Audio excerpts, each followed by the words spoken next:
సమాజములో నిలిచి ఉన్నాడు. అంటే సమాజం అంటే ఏంటి? సమాజములో దేవుడు నిలిచి ఉన్నాడు. దేవునికి స్తోత్రం కలుగునుగాక.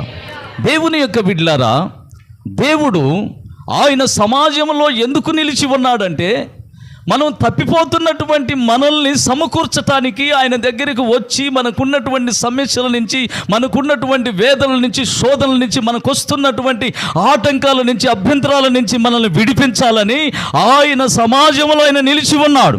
ఆయన నిలిచి ఉన్న స్థలానికి రాగలిగిన వాళ్ళు చాలా అద్భుతమైనటువంటి వాళ్ళు. దేవునికి స్తోత్రం. మీరంతా రాగలిగారంటే చాలా శ్రేష్టమైన వాళ్ళు. రాలేని వాళ్ళ గురించి మనకు అనవసరం. దేవునికి స్తోత్రం కలుగును గాక.